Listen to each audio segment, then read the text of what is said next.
In Arizona, the law didn't just fail, it joined the cartel. Millions in dirty money. Dozens of cops under arrest. And a DHS raid that shook America's trust in law enforcement to its core. What happens when the people sworn to protect us start working for the ones destroying us? What happens when the badge becomes just another piece of merchandise, bought and sold? Like everything else crossing that godforsaken border? This is how the border war moved inside the badge. And this is how it nearly destroyed everything we thought we could trust. Let me tell you about Sheriff Marcos Lopez. For years, he was the face of clean law enforcement in Cochise County. Community barbecues. Youth programs. The kind of sheriff who showed up to church on Sundays and shook hands with every family in town. Parents trusted him. Kids looked up to him. He wore that badge like it meant something sacred. But badges don't shine in the dark, do they? Because while Lopez smiled for the cameras and promised safety to grieving mothers, he was living a second life that would make your stomach turn. Underground poker rooms where thousands changed hands in silence. Dimly lit backrooms in establishments that officially didn't exist. Cash envelopes sliding across tables under the sickly glow of fluorescent lights that hummed with conspiracy. Every handshake was a transaction. Every promise was a lie. Every envelope pushed him further from the oath he swore and closer to the disaster he couldn't see coming. Until the FBI came. Picture this: dawn raid, federal agents swarming a sheriff's office in small-town Arizona. The man who was supposed to be protecting the community, hands behind his back, badge literally stripped from his chest like the fraudulent symbol it had become. But here's what keeps me up at night, what should terrify every American watching this: he wasn't the only one. He wasn't even close to being the only one. Lopez was just the first domino to fall. And behind him stood an entire row of badges ready to tumble into the same filthy pit of corruption and betrayal. What started in one sheriff's office spread like wildfire through the very institutions designed to protect our borders. Department of Homeland Security officers. Customs and Border Protection agents. The people with the most access, the most trust, the most power to either stop the poison or let it flow. And you know what they chose? You know what they chose every single time?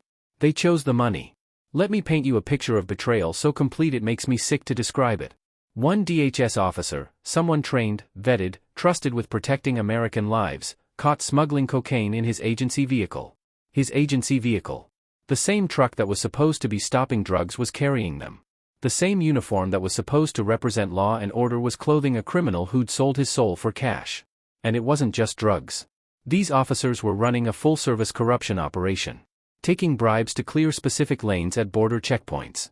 Using coded emojis in text messages to signal traffickers when the coast was clear.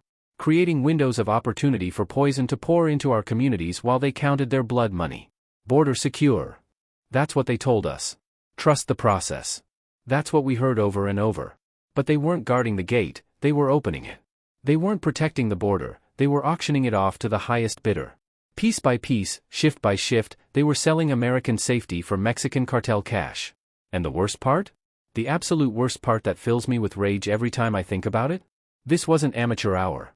This wasn't some low-level corruption by a couple of rogue officers making bad decisions. This was systematic. This was organized. This was a network. To understand how this happened, you need to understand who designed it. You need to go back. You need to see the blueprint. His name was Joaquin Guzman Lora. You know him as El Chapo.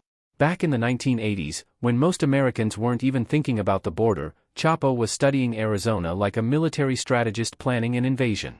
Those desert smuggling routes? He mapped them. Those small-town sheriff's departments with limited funding and unlimited vulnerability? He targeted them. The weaknesses in our border security system? He exploited every single one. El Chapo didn't just cross the border, he built a business inside it. He understood something that would take American law enforcement decades to fully comprehend: the most valuable asset wasn't the drugs or the routes or even the money. It was the corruption. It was the people. It was turning our own protectors into his employees. And when El Chapo got arrested, when we all celebrated and thought we'd won, his legacy didn't die. It evolved. His sons, Los Chapitos, took over the operation and refined it into something even more insidious, even more deeply embedded in American institutions. They weren't just running drugs anymore. They were running people. Our people.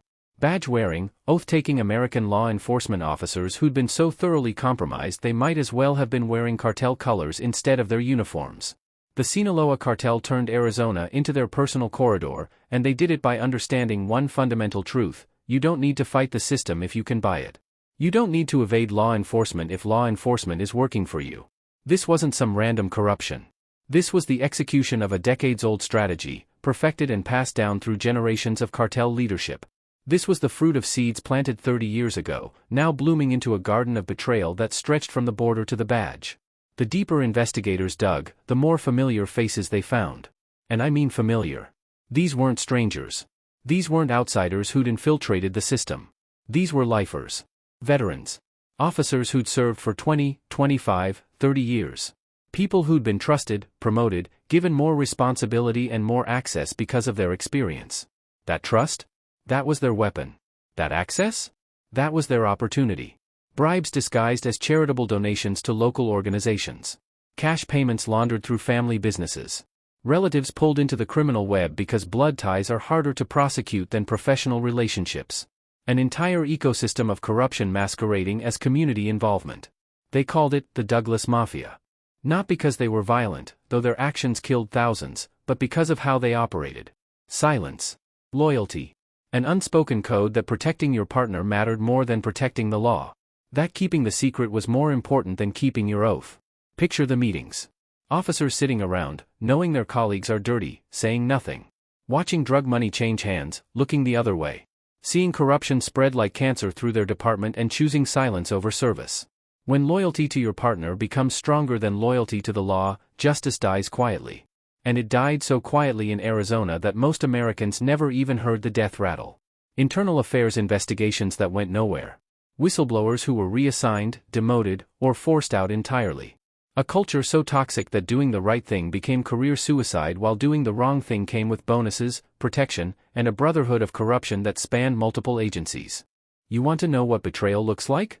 It looks like an officer exchanging a duffel bag full of cash in a parking lot while wearing the badge we paid for.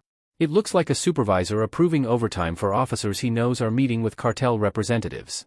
It looks like an entire precinct operating as a criminal enterprise with government funding and official authority.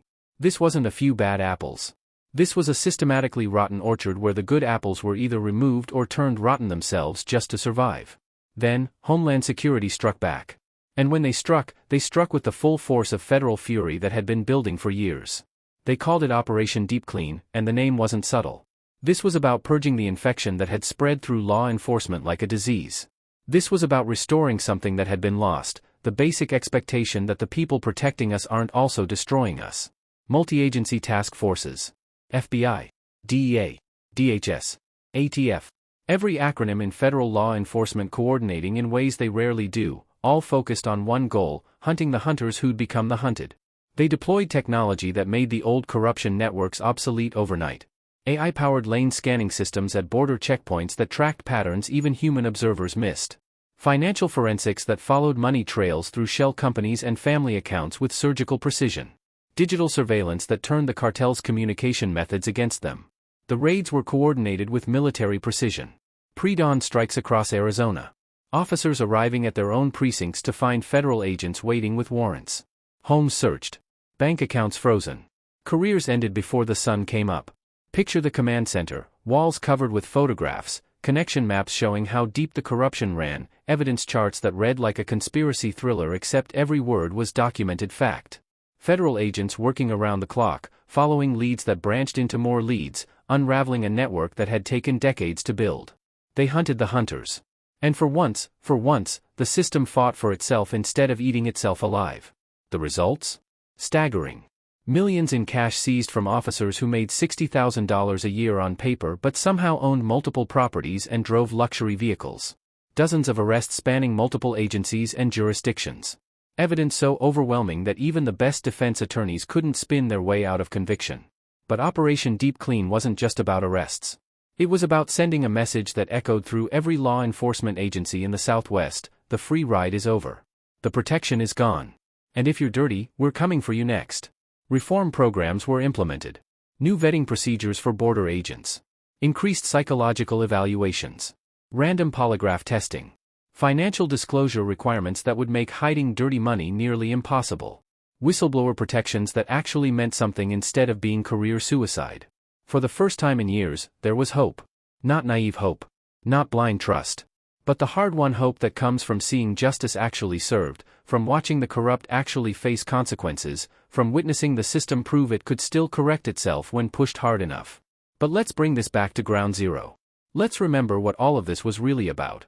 Because while federal agents were counting seized cash and tallying arrests, families in Arizona were counting something else: bodies.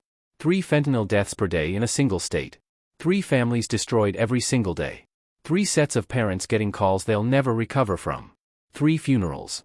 3 empty chairs at dinner tables. 3 futures erased. And behind every statistic is a story that would break you if you heard it in full. The teenage athlete who tried what he thought was a legitimate pain pill and never woke up. The mother of 2 who relapsed after years of sobriety because the poison was easier to get than help. The college student celebrating graduation who took something at a party and died before the ambulance arrived. Every dollar that corrupt officers accepted, every lane they cleared, every shipment they allowed through, it all had a human cost that can't be calculated in money or measured in arrests. For every envelope of cash, there's a family that will never be whole again. For every bribe, there's a life that ended too soon.